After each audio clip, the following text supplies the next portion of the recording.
સાબરકાંઠા જિલ્લામાંથી મહત્વપૂર્ણ સમાચાર મળી રહ્યા છે ત્યારે વાત કરીએ તો સાબરકાંઠા જિલ્લામાં ફરી એકવાર આવ્યો વાતાવરણમાં પલટો, જેમાં વડાલી શહેરી વિસ્તારમાં બપોર બાદ એકાએક વાતાવરણમાં પલટો આવતા ભારે પવન ફૂંકાયો।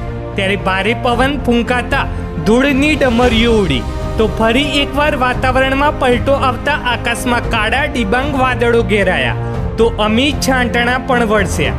ત્યારે વડાલી શહેરી વિસ્તારમાં કાળઝાળ ગરમીના ઉકળાટ વચ્ચે એકાએક વાતાવરણમાં પલટો આવતા શહેરીજનોને ગરમીમાંથી આંશિક રાહત મળી।